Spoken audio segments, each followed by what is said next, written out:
Hello everyone, welcome back to my channel. In this particular course, I am going to explain how you can answer IELTS speaking part 1 questions with great efficiency and effectively with only single format.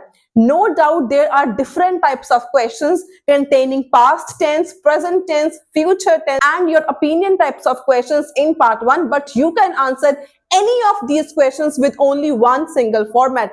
And how you can answer to score minimum 7 band, I will explain all these things with the help of 4 recently asked part 1 topics with the help of sample answers. So if you are new to my channel, do subscribe, like and share for more video courses on the IELTS exam. So basically, if you are academic or even if you're general training and even if you're a beginner who have given IELTS multiple times, this course particularly will help you to achieve your target band score in especially IELTS speaking part 1.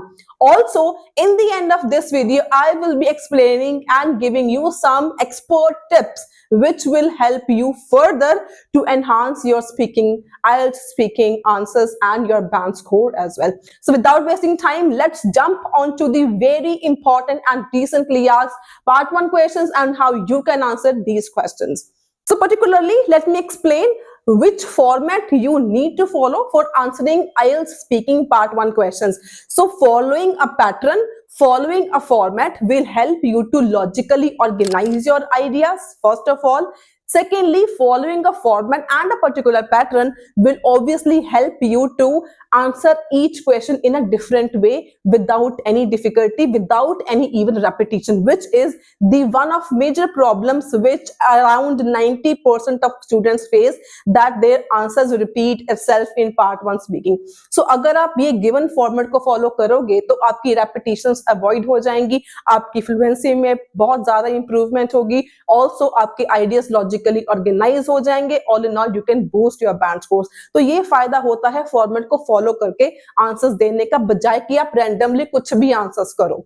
So speaking part 1 particularly आपके पास जो questions होते हैं, they are based on very common and general topics based on your home town, your home और your flat, colours, chocolates, making friends, technology, social media, internet, bicycles, teacher, mobile phones, technology. These are multiple topics which you can come through in your IELTS speaking part 1 exam. तो सबसे पहले अगर हम इसमें format की बात करें तो format includes only 3 short precise lines. You have to start directly from your answer.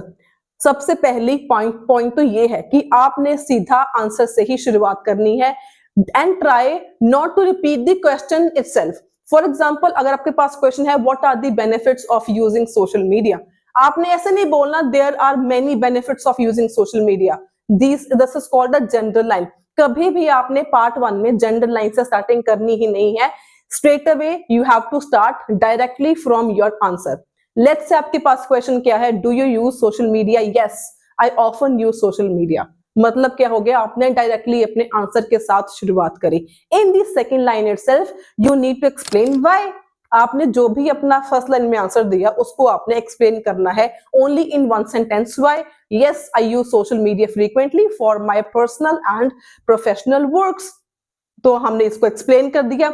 इसके बाद एंडिंग में आपने अपनी फीलिंग्स ऐड करनी है, उसका रिजल्ट ऐड कर सकते हो, अपने इमोशंस ऐड कर सकते हो और आप इसकी कोई एग्जांपल ऐड कर सकते हो. फॉर एग्जाम्पल हमने टॉपिक लिया सोशल मीडिया का, तो आप इसमें ऐड कर सकते हो and I feel very convenient by using internet और social media for my professional and my personal work. That's it. So in this way, you can answer very effectively your part 1 speaking questions. So the format is direct answer, explain and add your emotions, results or an example. So आज के topic में हम discuss करने वाले हैं 4 different topics and हर एक topic के हम आपको सैंपल आंसर्स के साथ समझाएंगे with this same format, direct answer, explain and an example. कि आप इससे आपको ये पता चल जाएगा कि आपको पर्टिकुलरली कोई भी टॉपिक आ जाएगा पार्ट 1 का, आप सभी टॉपिक्स को इसी सेम फॉर्मेट के साथ बहुत ही इजीली आंसर कर सकते हो. So let's start the very first topic. First topic today is bicycle and ये टॉपिक्स बहुत ज्यादा इंपॉर्टेंट हैं, बिल्कुल भी आपने इनको स्किप नहीं करना है. तो इसके आपके पास let's see the first question. Do you like riding bicycles? Directly आपने शुरुआत करनी है आंसर से, yes I love cycling whenever I get the chance. Explain किया, it's a great way to stay fit and explore the outdoors. Emotions add किए, I feel refreshed and happy every time I ride. तो this is the exact and the very easy way to answer IELTS speaking part 1 questions. Let's look at another question. So second question says, when did you learn to ride bicycle? तो आपने directly अपने answer से शुरुआत करनी है। I learned to ride a bicycle when I was about 6 years old. सीधा आपने अपने आंसर के साथ ही यहाँ पे स्टार्टिंग करी। उसके बाद एक्सप्लेन किया, my parents taught me in our backyard and it was an exciting and unforgettable experience. सीधा direct answer, explain and emotions. ये फॉर्मेट को आपने बस याद रखना है and you are good to go. इसके बाद, is cycling popular in your country? Directly अपने आंसर से बोलो, yes cycling is becoming more popular due to its health benefits. Many people also use bicycles for commuting, मतलब आने जाने के लिए। It's inspiring to see more people adopting this eco friendly mode of transport. तो यहाँ पे आपने अपनी इमोशंस ऐड कर दिए। सो इस तरीके से देखो आपने आंसर्स को जनरेट करना है for part 1। Next question, do you think bicycles are suitable for all age groups? तो डायरेक्टली अपने आंसर से शुरुआत की है, yes cycling can be enjoyed by people of all ages. अब यहाँ पर मैंने क्या लगा दी है, passive sentence. It's low impact and can be adjusted to individual fitness levels. It's wonderful to see families cycling together. Direct अपना answer हो गया, एक्सप्लेन हो गया एंड आपकी इमोशंस हो गई। So moving on to next question, would you prefer riding a bicycle or driving a car? Direct अपना answer बोलो, I would prefer cycling for short distances. It's eco friendly and good for my health. It feels satisfying to contribute to the cleaner environment. क्योंकि यहाँ पे topic क्या था, cycle बारे था, तो इसीलिए मैंने बेसिकली अपने साइकिल के बेस के ऊपर ही मैंने सारा आइडिया मैंने फ्रेम किया। ठीक है जी।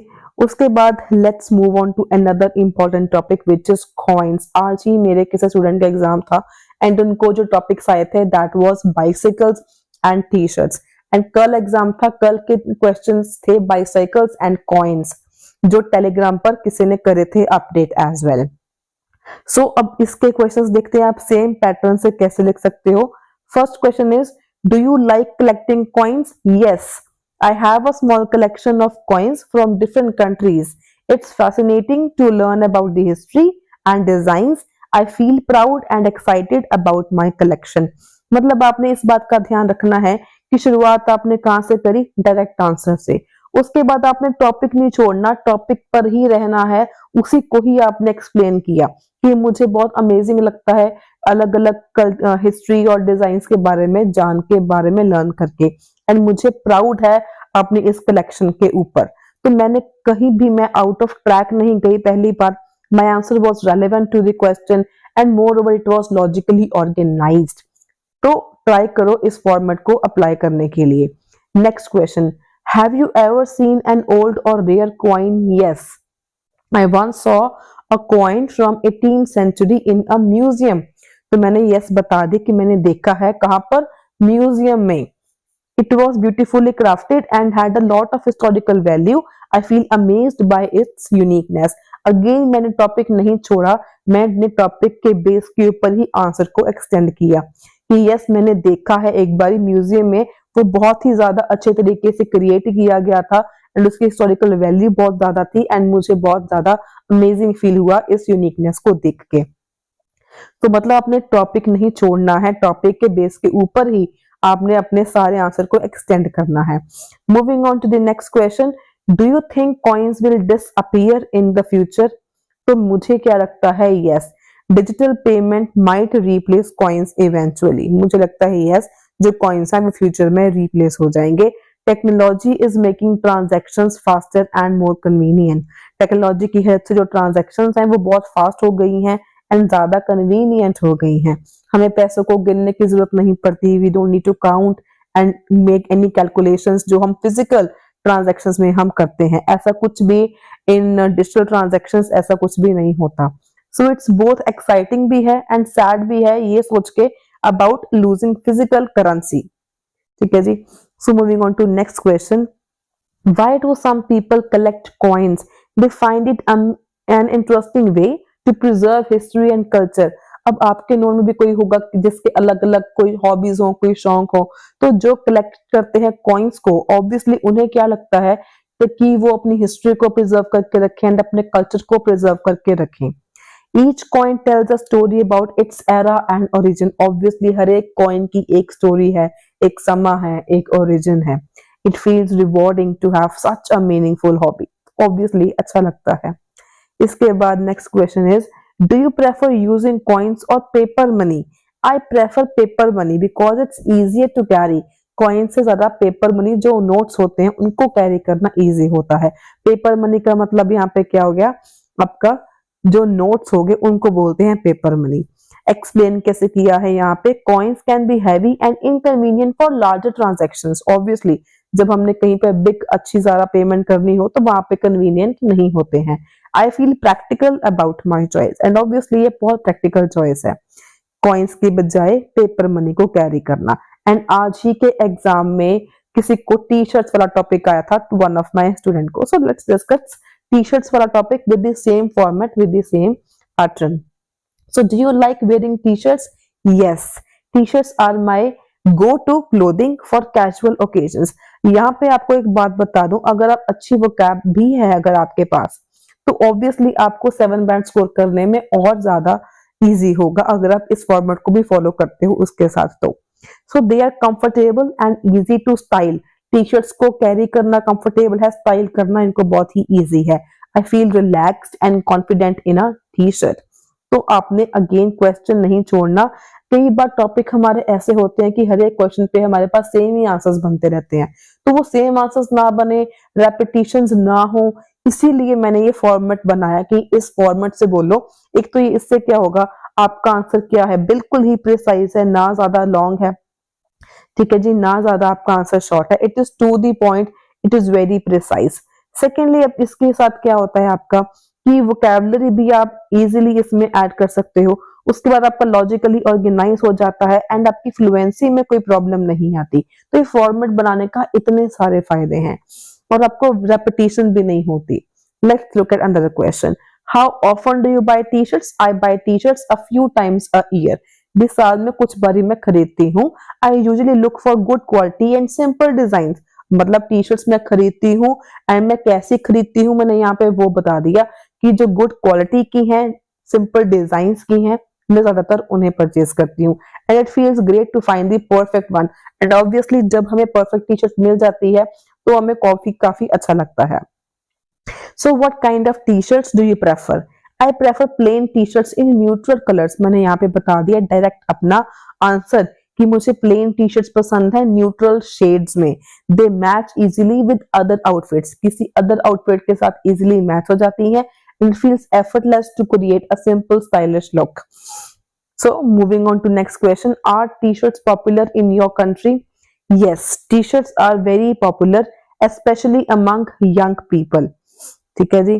So यहाँ पे हो गया डायरेक्ट आंसर. एक्सप्लेन कैसे किया आपने? They are affordable and suitable for all seasons. It's great to see how versatile they are. T-shirts बहुत ही ज्यादा versatile होती हैं. नॉर्मली आपको कैजुअल फील बहुत अच्छे तरीके से कैजुअली कहीं पर भी वियर कर सकते हो. Do you think T shirts are suitable for formal occasions? Obviously no. या आप कह सकते हो not really, as formal occasions usually require more elegant attire. क्योंकि फॉर्मल ओकेजन्स पर हमें थोड़ा सा फॉर्मल लुक लेके आनी पड़ती है. T shirts are too casual for such settings. It feels inappropriate to wear them for formal events. अगर हम फॉर्मल इवेंट्स में टी शर्ट्स पहन के जाएंगे तो वो इनअप्रोप्रिएट लगता है. इसके बाद एक और इम्पोर्टेंट टॉपिक है, दैट इज टीचर्स. इसके बारे में भी काफी ज्यादा स्टूडेंट्स को क्वेश्चंस पूछे गए हैं अभी recently. So let's discuss these questions. Do you like your teachers? Yes, most of my teachers are very supportive and knowledgeable. They help making learning easier and more enjoyable and I feel lucky to have such good mentors. मतलब आपका answer ऐसे बोलना है कि topic नहीं छोड़ना and आगे वाले क्वेश्चंस में इसकी रेपिटेशन ना हो. So what makes a good teacher? A good teacher is patient and knows how to explain things clearly. या a teacher who has mastery over the subjects. They should also be approachable and encouraging. It feels comforting to learn from someone who truly cares. So moving on to next question. Do you think teachers are important in education? Yes. Teachers play a vital role in shaping a student's future. Explain कैसे किया है? They guide and inspire students to achieve their goals. And feelings add कर दी. It feels motivating to have such a strong guidance. तो यहाँ पे मैंने teachers की importance के मैंने यहाँ पे पॉइंट्स बता दिए. तो इस वीडियो के एंड में ना एक मैंने आपको चीज और बतानी है, so wait for that also. Do you have a favourite teacher? Yes, my English teacher is my favourite. She always makes the class interesting and interactive. It feels wonderful to learn from her. बहुत ही easy तरीके से मैंने expand भी कर दिया इसको and explain भी कर दिया. So next question is, would you like to be a teacher in the future? Not really, but I admire those who choose this profession. Teaching requires a lot of patience and dedication, and I feel it's a very noble and inspiring job. तो again मैंने topic यहाँ पे बिल्कुल नहीं छोड़ा. I was on track and बहुत ही easily मैंने इसको एक्सप्लेन कर दिया. तो अगर आप इसमें सारे आंसर्स में अगर आप एक चीज को नोटिस किया हो, यहाँ पर पहली चीज मैंने सेम फॉर्मेट के साथ अलग अलग जो टाइप्स ऑफ क्वेश्चंस थे अलग अलग टेंसेस में थे, तो मैंने एक ही फॉर्मेट के साथ बनाए. सेकेंडली, अगर आप मेरा कोई भी आंसर उठा के देख लो, किसी भी आंसर में जो मेरा स्टार्टिंग ऑफ सेंटेंस है कुछ भी है वो क्वेश्चन के साथ रिपीट नहीं हो रहा. मतलब मैंने क्वेश्चन की किसी भी आंसर में रेपिटेशन मैंने नहीं करी. अगर आपका टारगेट भी 7+ बैंड है तो आपने ट्राई करना है कि क्वेश्चन की रेपिटेशन आपने नहीं करनी. जैसे यहाँ पे लेट्स से यहाँ पे क्वेश्चन क्या था, do you think teachers are suitable for formal occasions? Not really, as a formal occasions usually require more elegant attire. तो मैंने यहाँ पे क्वेश्चन को रिपीट नहीं किया, मैंने ये बता दिया कि फॉर्मल ओकेजन्स क्या डिमांड करते हैं, मोर एलिगेंट अटायर. तो इस चीज का भी आपने ध्यान रखना है. And third main important thing, मैंने कहीं पर भी कोई भी एक्स्ट्रा का मैंने फ्रेज यूज नहीं किया. Absolutely, preferably, of course, yes, well, definitely. मैंने यहाँ पे कोई भी किसी भी आंसर में मैंने कोई फ्रेज यूज नहीं किया जो कि क्रैम्ड भी नहीं लगता है. ठीक है जी. सो अगर आपको इन सैंपल आंसर्स को देख के आपको लगता है कि आपकी भी इंप्रूवमेंट हो सकती है, definitely you can use these samples and obviously you can improve your band score very very easily.